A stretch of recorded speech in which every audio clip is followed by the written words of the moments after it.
가끔 길을 가다 보면 혼자서 길을 가며 열심히 이야기하는 사람들을 종종 봅니다.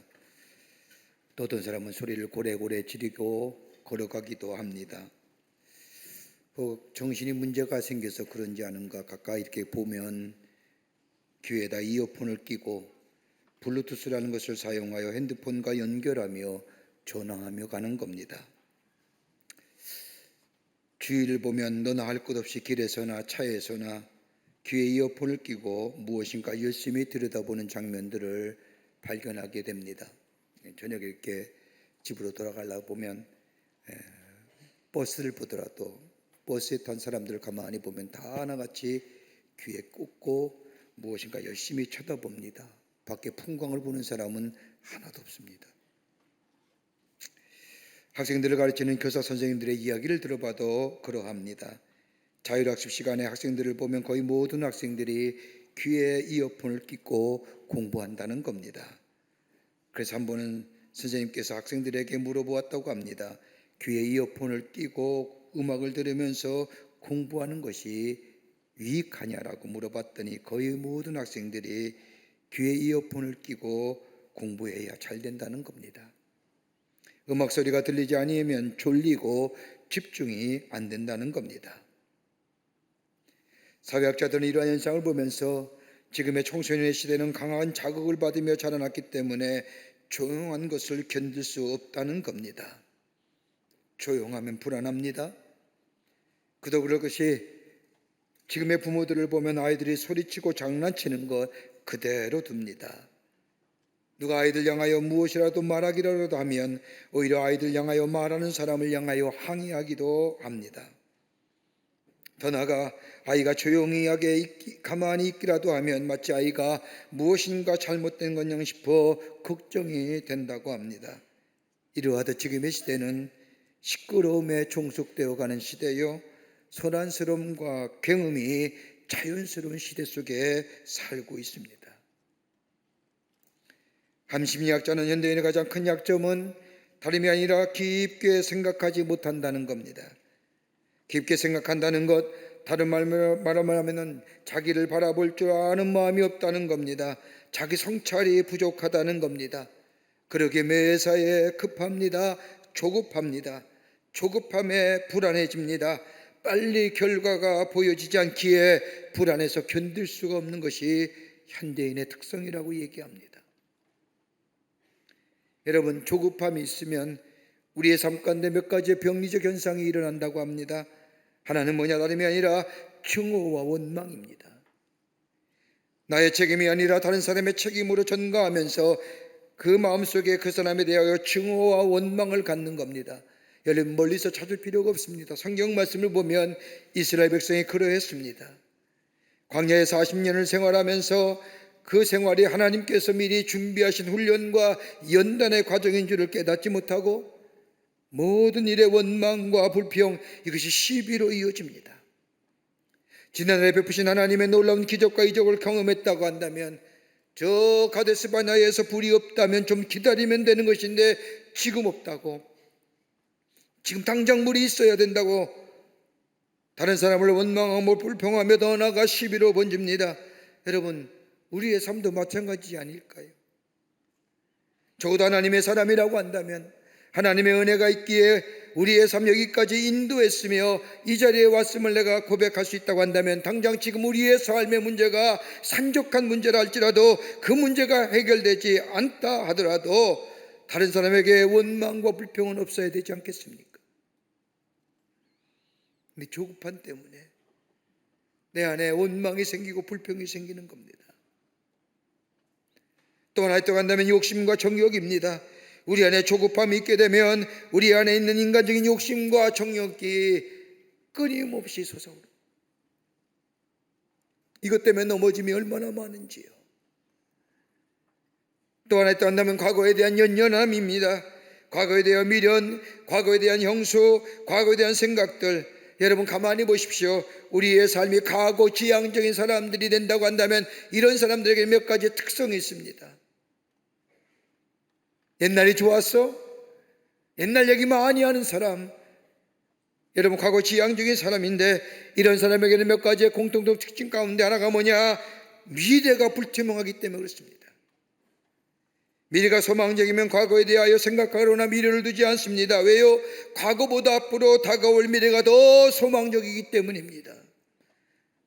미래가 보이지 않기에 과거 얘기를 하는 겁니다. 또 하나, 지금의 삶이 만족하지 못한 겁니다.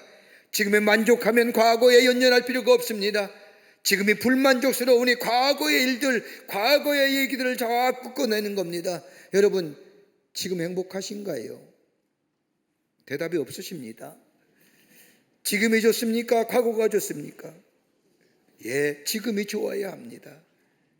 과거가 좋다고 하면 문제가 있는 겁니다. 또 하나, 과거에 연연하면 불신앙입니다.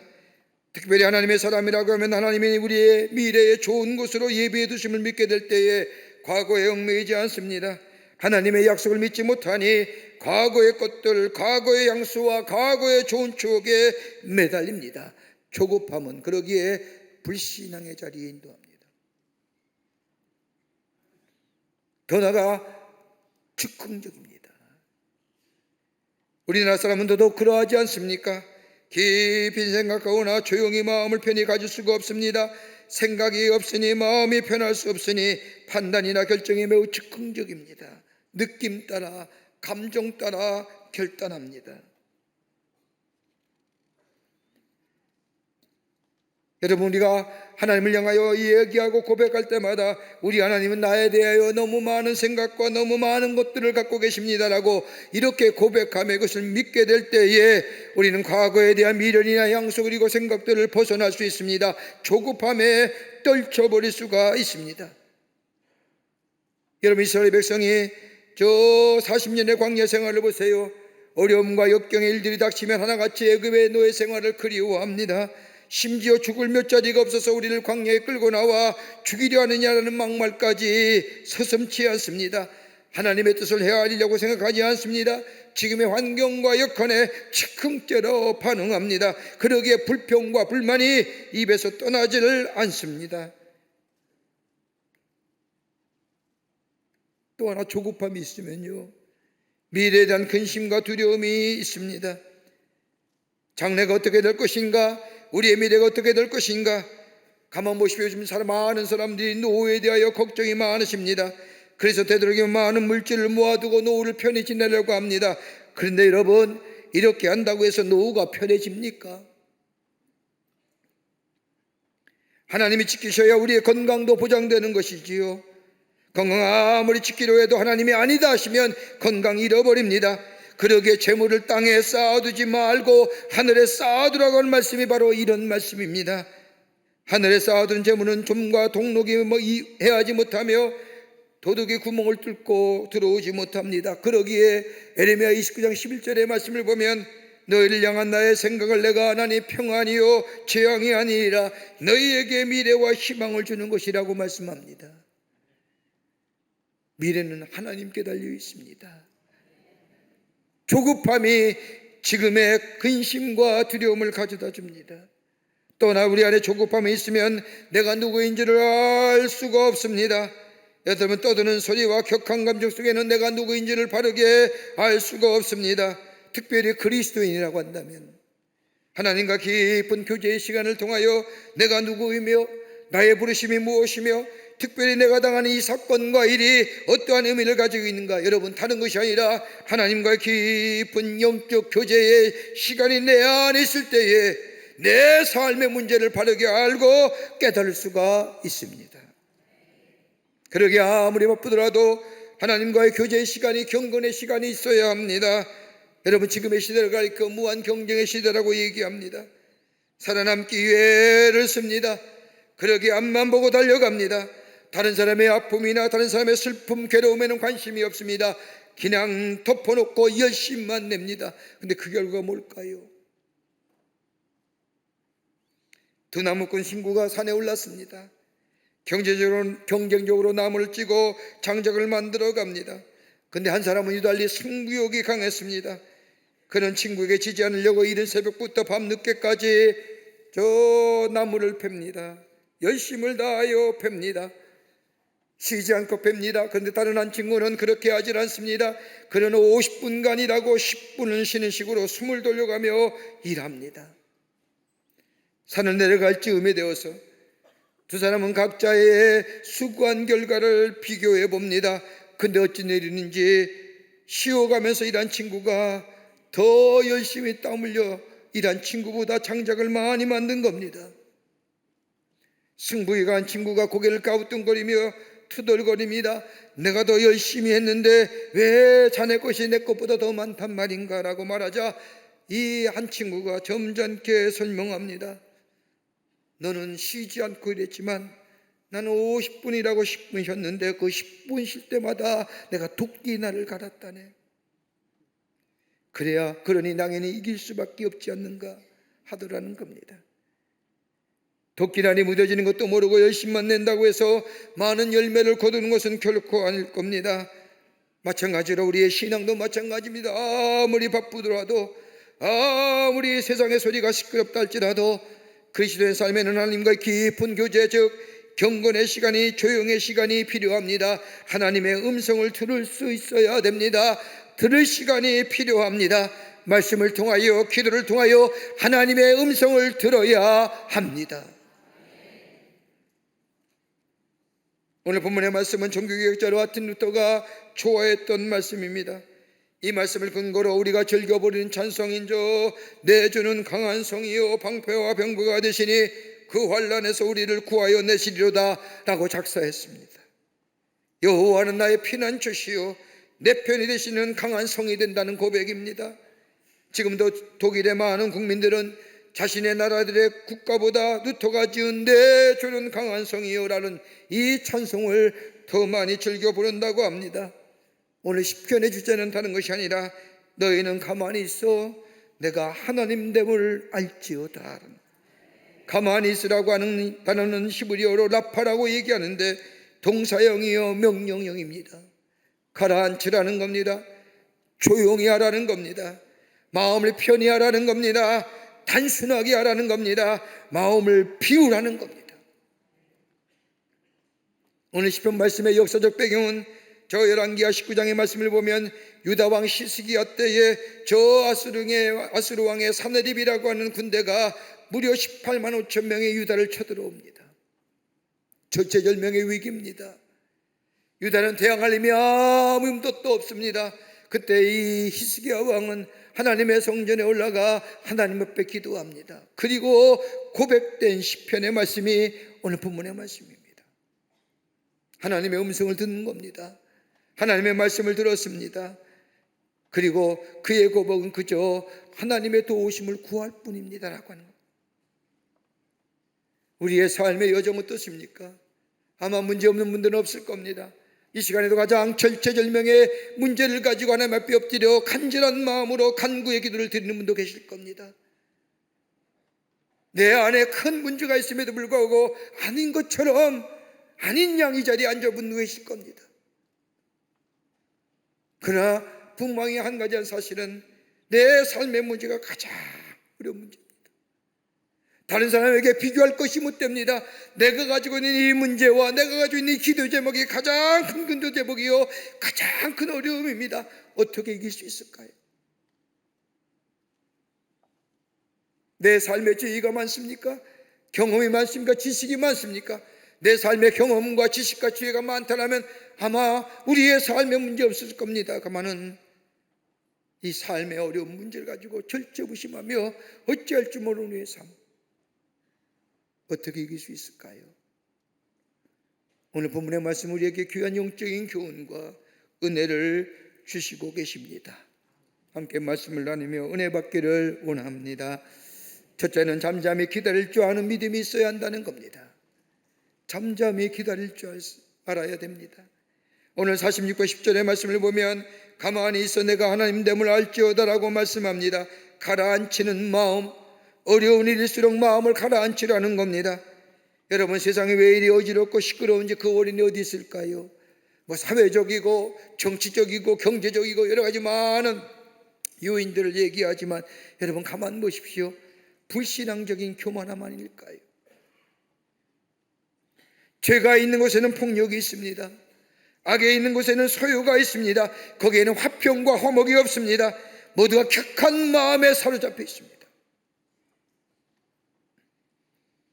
우리나라의 많은 사람들이 격한 감정에 사로잡혀 사는 사람들 얼마나 많은지 지난해 통계에 의하면 우리 사회에 이 갈등으로 쓰여진 사회적 비용이 무려 230조 원이랍니다.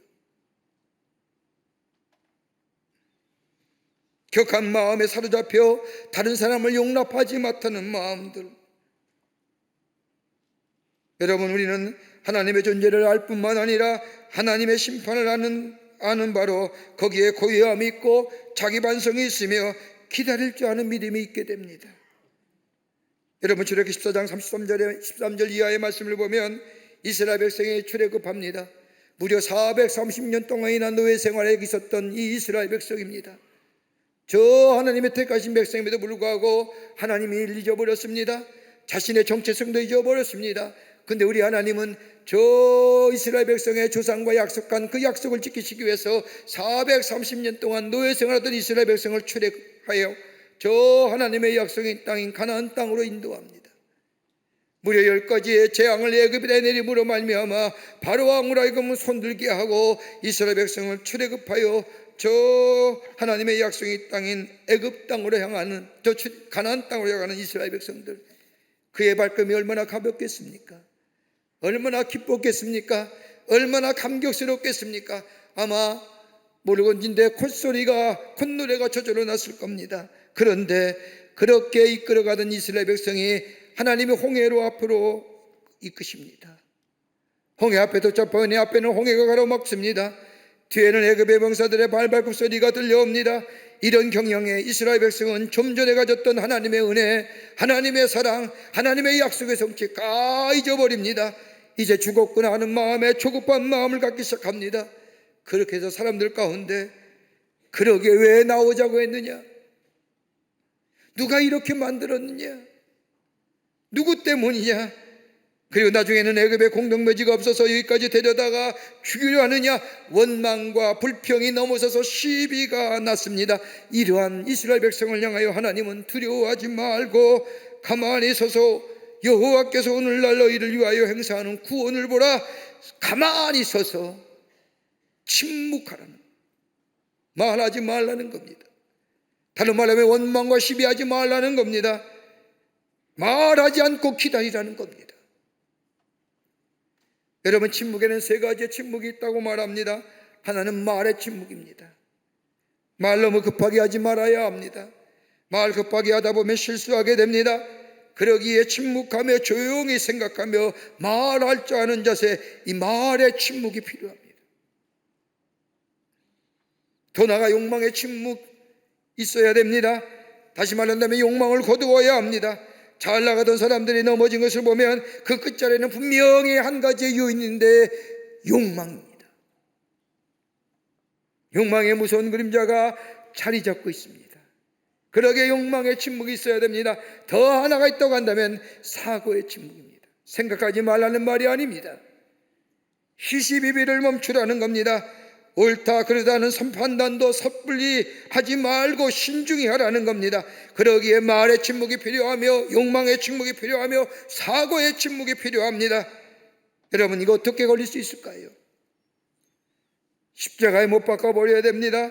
그리고 믿는 자세, 듣는 자세로 지금 하나님이 뭐라 말씀하시는지 귀 기울이게 될 때에, 들려오는 주의 말씀에 순종하며 나아갈 때에 거기에 새로운 창조의 역사가 열려지게 됩니다.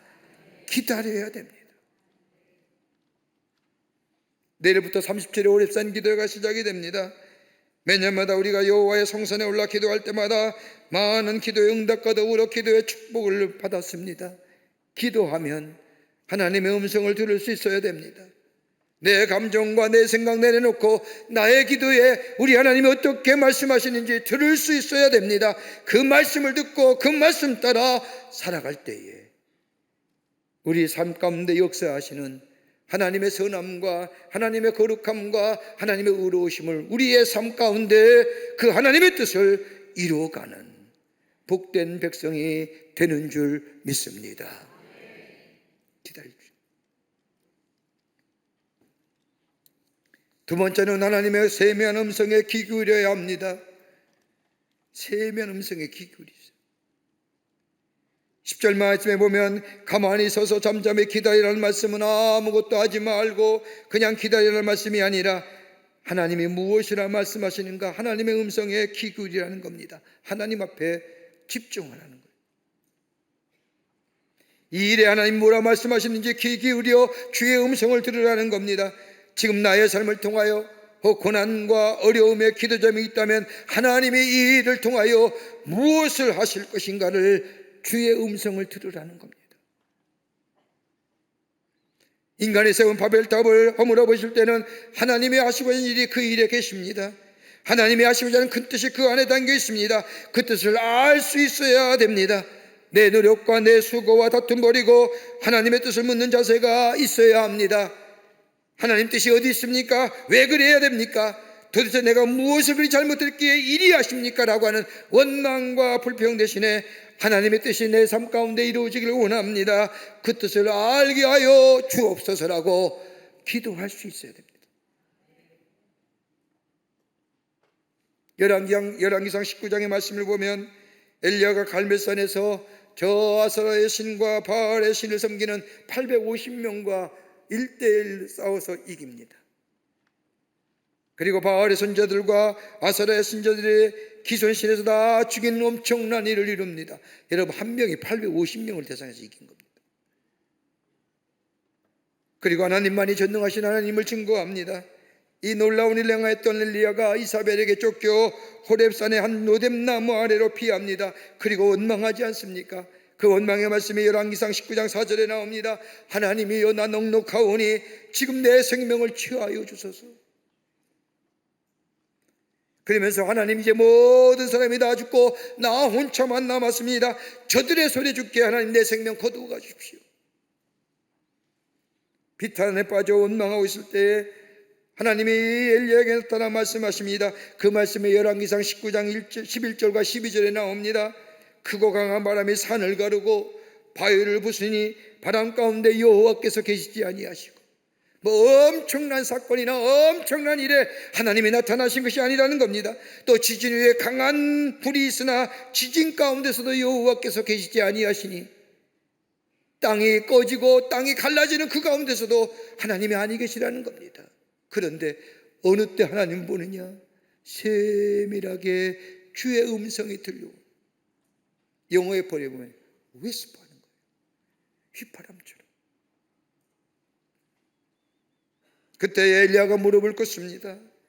그리고 하나님은 엘리야를 위하여 새롭게 준비한 하나님의 일의 사명자가 됩니다. 여러분, 주의 세밀한 음성을 듣기 위해서는 우리의 마음이 고요해야 됩니다. 우리의 마음이 집중해야 됩니다. 누구에게요? 하나님께요. 하나님이 뭐라 하시는지 하나님께 집중하는 겁니다. 그때 주의 음성 듣습니다. 모든 사건을 통하여 하나님은 말씀하시지만 여러분, 시끄러운 현실 속에서 말씀하시는 하나님의 음성을 들을 수 있어야 합니다. 지금 일어나고 있는 나와 우리 공동체의 일 가운데 하나님이 이루시고자 하는 뜻이 무엇인가, 그 거룩한 뜻을 깨달아야 됩니다. 그리고 들을 수 있어야 합니다. 러시아 정부의 대주교였던 안소니 불룸이라고 하는 분이 계셨습니다. 이분은 러시아의 공산주의자입니다. 젊었을 때에 공산주의에 심취하여 공산주의 활동을 했던 사람입니다. 이 사람이 어떤 모임에 참석해서 한 그리스도인들이 자신의 신앙을 고백하며 설명하는 이야기를 듣게 됩니다. 하나님이 창조되십니다. 예수님이 우리의 삶의 주인 되십니다. 하나님이 역사의 주인공입니다. 하나님이 인류의 역사를 이끌어 가십니다. 이 신앙의 고백을 들은 이 불륨은 도대체 지금의 시대에 누가 저런 말도 안 되는 미신을 믿는단 말인가 하면서 집에 돌아와 저 기독교인들, 저 그리스도인들을 반박하는 반박문을 쓰기로 결심을 합니다. 자료를 수집하기 위해 그는 오래된 성경을 찾아 조사하기 시작을 합니다. 시간 낭비가 싫어서 그는 사복음 가운데 가장 짧은 복음서인 마가복음을 읽기로 생각을 하고 마가복음을 읽어내리기 시작합니다. 근데 여러분, 마가복음의 주제가 뭘까요? 예수님이 메시아 되신다는 겁니다. 예수님의 십자가의 죽으심과 부활로 인하여 이 세상의 모든 정치적인 야망, 정치적인 이상을 무섭게 만드는 하나님의 나라가 그분에 의하여 이 땅에 오신다는 이야기가 바로 마가복음에 적혀 있는 겁니다. 안세는 볼륨이 읽다 보니까 다르거든요. 그러면서 마가복음도 읽은 다음에 또 다른 복음서를 읽기 시작합니다. 그렇게 밤을 셉니다. 밤을 꼬박 센 후에 저 요한복음의 말씀을 마쳤을 때 그의 마음에 변화가 찾아. 인간의 이상과 인간의 이데올로기가 이 땅에 참된 평화를 주는 것이 아니구나. 오직 예수 그리스도가 이 땅의 구원이고 이 땅의 참된 평화의 주임을 그는 고백하고 그때부터 예수를 믿고 기도의 자리에, 기도의 사람이 됩니다. 바로 이 사람이 유명한 러시아의 정교회 주교가 된 안세는 볼륨입니다. 이 사람의 사제가 된 후에 삶의 문제와 고통이 어려워하는 이들을 저들에게 복음을 전하면서 예수님의 얼굴에 나타난 그 영광, 그것 보고 묵상하며 믿음 가운데 살아가라고 이야기합니다. 그런데 그가 기도에 관해 정의학을 이렇게 얘기합니다. 기도는 단순한 의무가 아니다. 하나님과의 살아있는 만남이다. 하나님과 깊은 만남인 기도를 통하여 인간의 내면의 변화와 성숙함을 가져올 수 있다고 얘기하면서 깊은 만남이란 일망적으로 나의 말이나 소원을 하는 것이 아니라 주의 음성을 듣는 것이다. 하나님의 음성을 들을 때에, 고요한 가운데 주의 음성을 들을 때에 전령 인간의 내면의 변화와 더불어 인간의 성숙함이 있어지기라고 말합니다. 마음이 들뜨서는 아니 됩니다. 우리의 마음의 원망과 불평과 시기와 질투, 욕심과 정욕의 마음, 과거에 대한 마음, 그 향수든 그게 부끄러움이든 저 미래에 대한 근심과 두려움 다 십자가에 못 박아야 됩니다. 그리고 마음이 고요해야 됩니다.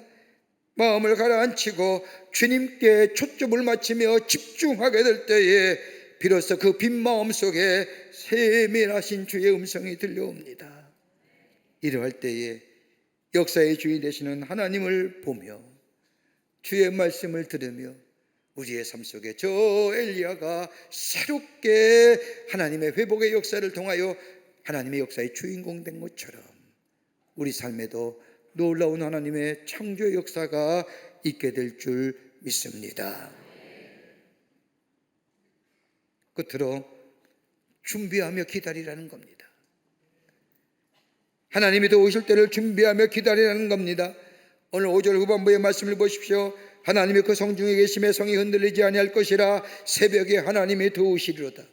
여러분, 새벽 기도할 때마다 가장 많이 인용하는 글입니다. 새벽에 하나님이 더 오시리로다. 여러분, 새벽에 하나님이 더 오신다는 게 뭘까요? 새벽에 더 온다는 게 아니라 새벽에 하나님이 더 오신다는 건 뭐예요? 때를 얘기하는 겁니다. 타이밍. 새벽이란 시간을 얘기하는 때입니다.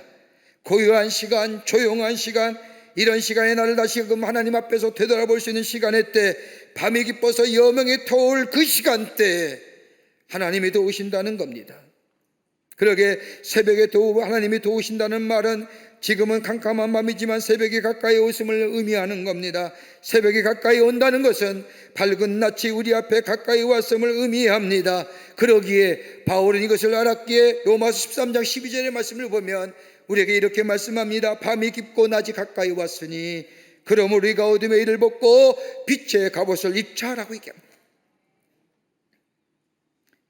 그러면서 13장 14절의 말씀에 구체적으로 입어야 할 빛의 갑옷이 뭐냐? 오직 예수 그리스도를 옷 입고 정욕을 위하여 육신의 일을 도모하지 말라는 겁니다. 그리스도의 옷으로 입으라는 겁니다. 우리가 새롭게 재어질 때, 다시 말한다면 예수 그리스도의 옷으로 입게 될 때에, 그때에 비로소, 아니 새벽의 때에 하나님이 도우신다는 거예요. 그때. 여러분, 어떤 옷은 어떤 의미에서 우리의 삶의 표현이라고 할 수 있을 겁니다. 가벼운 옷을 입으면 가볍게 행동해지고, 무거운 옷을 입으면 무거운 행동을 하게 되며, 야한 옷을 입으면 야하게 행동하게 되며, 거룩한 옷을 입으면 거룩한 행동이 나옵니다.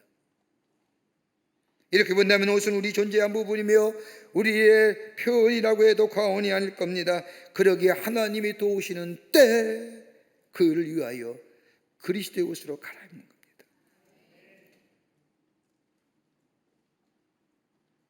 그때 하나님과의 고요한 거제의 시간, 하나님과의 깊은 영적인 교제, 하나님이 나의 하나님 되심이 고백되는 그 시간, 비로소 우리는 그리스도로 옷을 갈아입을 뿐만 아니라 이때 비로소 하나님의 도우시는 역사가 일어납니다. 여러분, 아우구스티스라고 하는 하나님의 도석이라는 책을 쓴 사람이 있습니다. 아우구스티스는 로마 제국이 무너진다는 소식을 들었습니다. 영원히 건재할 것 같은 로마 제국, 더 나아가 이 나라의 주인은 하나님이시라고 기독교를 국교로 삼았던 로마 제국이 저 속옷 뒤에 조그만 족속에게 멸망당합니다. 그게 410년입니다. 그것을 본 아우구스티스는 어떻게 로마 제국이 무너질 수 있느냐, 영원할 것만 같았던 로마 제국, 근데 저 속옷 뒤에 작은 족속에 의하여 무너져가는 이 로마의 멸망을 보면서 그때부터 16년 동안 뭘 쓰냐? 하나님의 도서이라는 책을 씁니다. 그 책은 결론은 그렇습니다. 사람이 세워놓은 세상은 더 이상 안전한 피난처가 되지 못한다. 하나님이 세우신 성이야말로, 하나님만이 계시는 그 성이야말로 우리의 안전한 피난처가 되어주신다는 것이 하나님의 도성의 내용입니다. 하나님만이 우리의 피난처 되시며, 어느 때 주의 피난처가 하나님의 피난처가 우리의 피난처가 됩니까? 다름이 아니라 잠잠히 기다릴 줄 아는 자, 하나님께 집중하여 하나님의 음성을 듣고자 하는 자, 그리고 그때를 위하여 뭐예요? 하나님이 이르실 그때를 위하여 그리스도의 옷으로 갈아입은 자가, 여기에 새로운 하나님의 창조의 역사가 일어납니다. 이게 호렙산 기도예요. 40일 동안 하나님 전에 올라가면서 하나님 앞에 집중하는 거예요. 하나님 뭐라 말씀하시는지, 하나님 오늘 내게 뭐라 말씀하시는지, 내 삶의 형편과 여건 속에 주님이 말씀하시는 것이 무엇인지 주님께 집중하며 주의 음성을 들으며 그리스도의 옷으로 갈아입는 우리의 삶이 될 때에, 거기에 새벽에 도우시는 하나님의 역사, 새로운 창조와 새롭게 하시는 하나님의 은혜가 우리 안에 있게 될 줄 믿습니다. 이런 놀라운 은혜가, 놀라운 축복이 여러분과 저 가운데 있어지기를 주의 이름으로 축원합니다. 하나님 감사합니다. 저희들 주께서 사랑해 주셔서 하나님의 자녀 삼으심에 감사합니다. 너무 분주하고 소란한 가운데, 그래서 하나님의 뜻을 헤아리지 못하고 내 마음 내 뜻대로 살았던 우리의 삶, 이제는 내려놓게 하여 주시고, 아버지, 우리의 삶의 어려움과 역경 가운데 비록 우리의 삶이 있다 할지라도 잠잠히 기다리며 주께 우리의 시선을 돌리고 우리의 마음이 주께로 집중하여 세미한 음성에, 주님 들려진 음성에 듣게 하여 주시사 그 말씀대로 순종하며 살아갈 뿐만 아니라 주께서 일하실 그때를 위하여 우리가 그리스도의 옷으로 갈아입는 하나님의 백성 되게 하여 주시사 새로운 창조의 역사가, 새로운 하나님이신 축복의 역사가 있어지게 하여 주시옵소서. 성령이 도우실 줄 믿으며 예수님의 이름으로 기도하옵나이다. 아멘.